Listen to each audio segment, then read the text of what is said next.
इष्ट देवता आदि को भी तो याद तो करते हैं ना।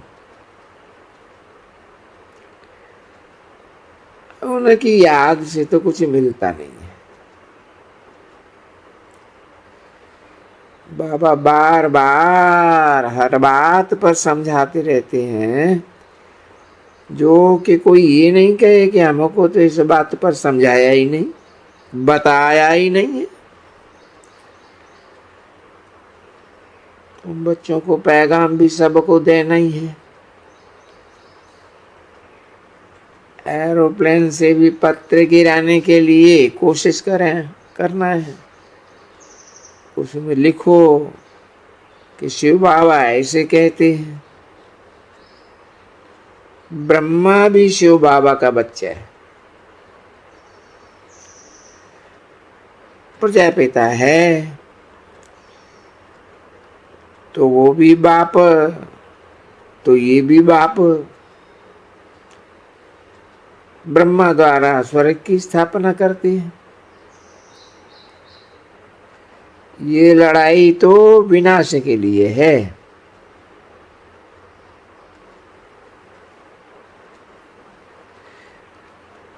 इसमें बाद में ही विश्व में पवित्रता सुख शांति रहेगी। कल्प कल्प इसी लड़ाई से स्वर्ग की स्थापना होती है। शिव कहते हुए बहुत बच्चों को तो प्रेम के आंसू आ जाते हैं। कब देखा भी नहीं है, फिर लिखते हैं कि बाबा हमको बहुत याद सताती है। कईयों को ब्रह्मा का भी साक्षात्कार होता रहता है।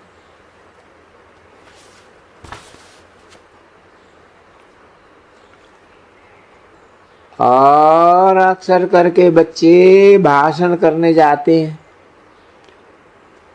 किसी न किसी टॉपिक पर।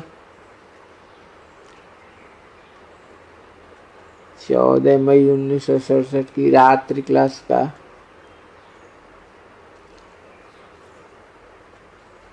पहला पेज।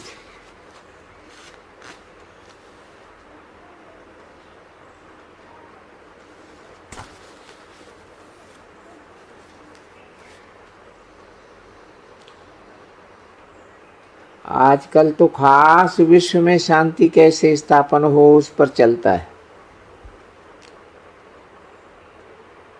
अब दुनिया तो जानती नहीं कि विश्व पर शांति भगवान बाप ही स्थापन कर रहे हैं। उनको तो जानते ही नहीं है।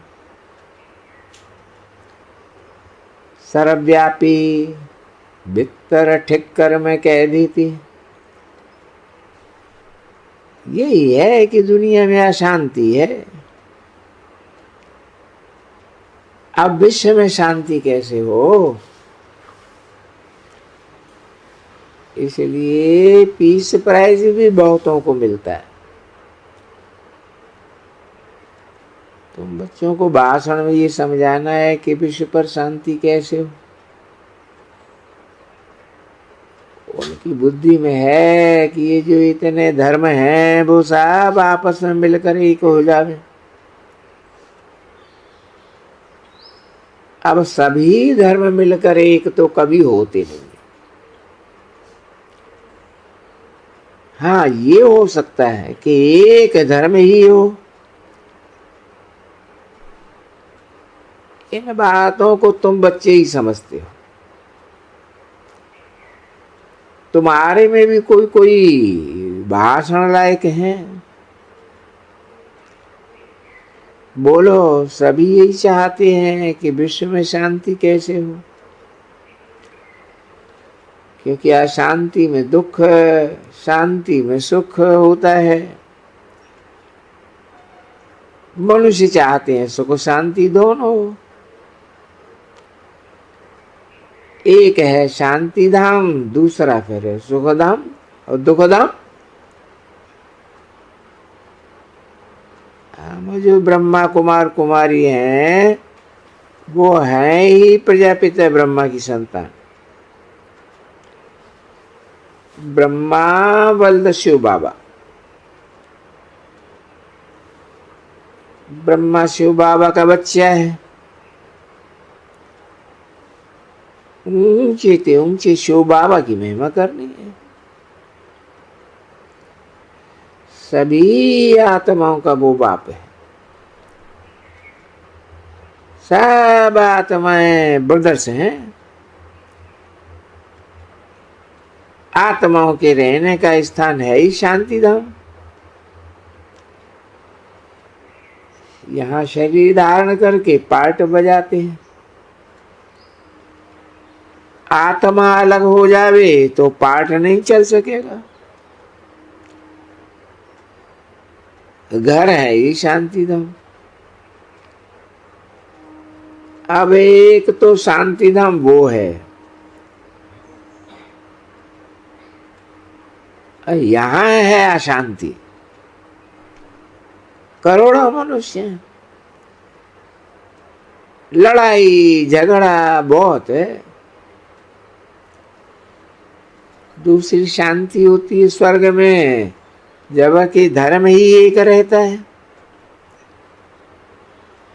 भारत में सुखधाम था,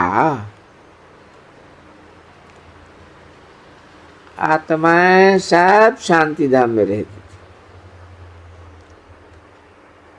जब देवताओं का राज्य था तो सुख था, शांति सुख संपत्ति थी। 5000 वर्ष की बात है, जबकि भारत हेवन था। लक्ष्मी नारायण का एक राज्य ऐसा ही था, दूसरा कोई राज्य था ही नहीं। याद करो कि बरोबर ऐसा था ना। पहले पहले पूछना चाहिए कि बरोबर एक धर्म था ना। पवित्रता भी थी, सुख शांति भी थी, अथाह धन था। फिर जब भक्ति मार्ग शुरू हुआ है तो मंदिर बनाया सोमनाथ का। भारत कितना साहूकार था,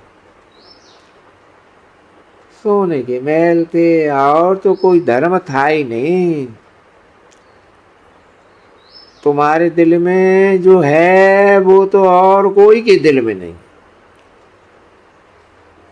पीस, प्रॉस्पेरिटी, प्योरिटी थी। मनुष्य भी थोड़े थे, अथाह संपत्ति थी। और वो है शांति धाम, जहां से हम आत्माएं आती हैं। शांति धाम फिर होता है सुख धाम। अभी है कलयुग दुख धाम। अनेक धर्म हो गए। सतयुग के बाद है त्रेता, वहां पर राम राज्य था। द्वापर में फिर देवताएं वाम मार्ग में जाते, फिर और धर्म आते।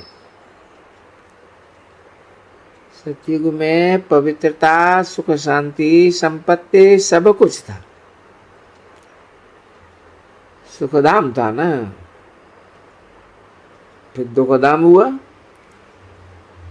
फिर भी सुखधाम जरूर आना चाहिए।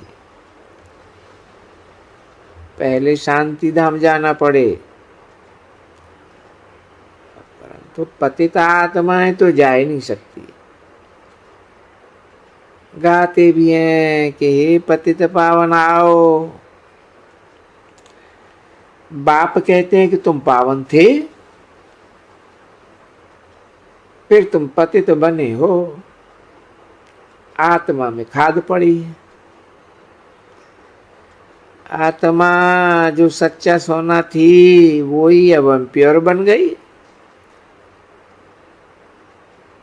फिर प्योर कैसे बने? और गंगा स्नान से तो नहीं बनेगी।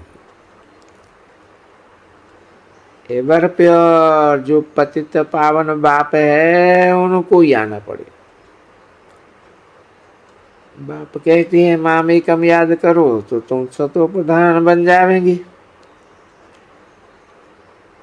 फिर आकर के तुम स्वर्ग का राज्य लेंगे। है भारत में जब स्वर्ग था तो थोड़े मनुष्य थे, अब है 500 करोड़। इस समय अशांति दुख भी है। अब इनको स्वर्ग का मालिक किसने बनाया? शिव तो बेहद का बाप है, सर्व का सदगति दाता है, गाइड बनकर सबको ले जाते हैं। सबका हिसाब किताब चुकता होता है।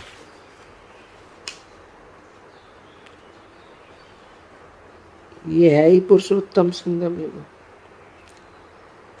भारत जो सिरताज था अब सबसे नीचे बन गया है। फिर बाप आए हैं ऊंच बनाने के लिए। ये महाभारत लड़ाई पहले भी लगी थी, उस समय ईश्वर के गेट खोले थे, ब्रह्मा द्वारा बाप पढ़ाए रहे हैं। कहते हैं मामेकम याद करो तो तुम्हारी आत्मा प्योर बनकर उड़ने लगेगी।